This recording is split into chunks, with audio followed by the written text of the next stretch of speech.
Apple just dropped some big news with their Glow Time event, unveiling the iPhone 16 series. So what's new? Let's start with the base models, the iPhone 16 and 16 Plus. First up, let's talk about the design. The base models get a fresh new vertical camera design along with some new colors like aquamarine, teal, pink, white and black. These colors are much more vibrant than the 15 series and it's kind of a sleek and fresh update. But personally, I'm not a fan of this design. Now onto the performance. Apple made a huge leap, skipping 2 generations and going straight to the A18 Bionic from the A16 Bionic. This is their second generation 3nm chip built to support Apple Intelligence, and it makes the iPhone 16 around 30% faster than the 15, which is a significant improvement in speed, and it should feel a lot snappier. And if you're a gamer, this next part is exciting. The iPhone 16 now supports console quality AAA games like last year's Pros. With all this extra power, you might be wondering about thermal management. Apple's designed a cooling system to dissipate heat more efficiently,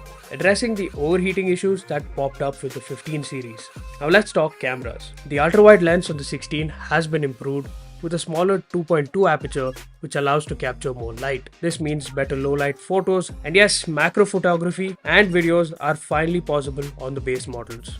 But that's not all. You got a new physical camera control button. It mimics the feel of a DSLR shutter button, which is pretty cool.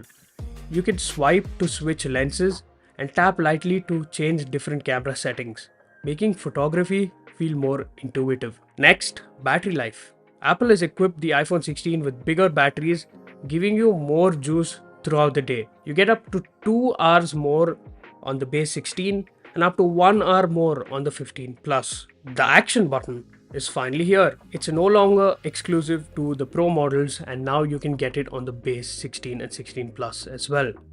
And you can customize it to pretty much anything you want with the Shortcuts app. Let's talk about durability now. Apple has upgraded the ceramic shield, making it 50% stronger than in previous models. The iPhone 16 and 16 Plus can reduce their brightness to as low as 1 nit in dark situations, and you also get Wi-Fi 7 with all the iPhone 16 models. Now moving on to the pros, let's start with the display.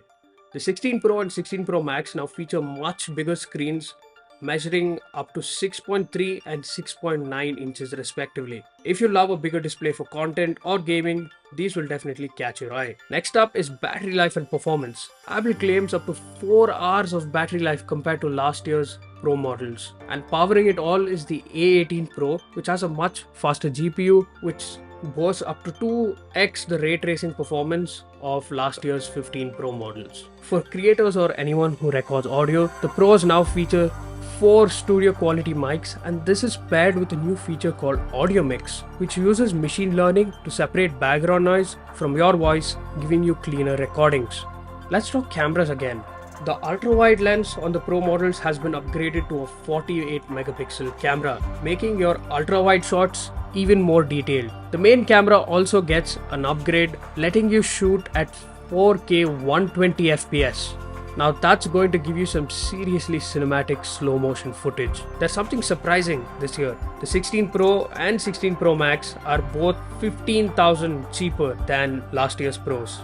In terms of colors, you have black titanium, natural titanium, white titanium, and a new color called desert titanium, which looks quite nice. Just like the base models, the Pros also come with the new camera control button, and as expected, the faster charging is here too. So that's everything new with the iPhone 16 series. Thank you for watching.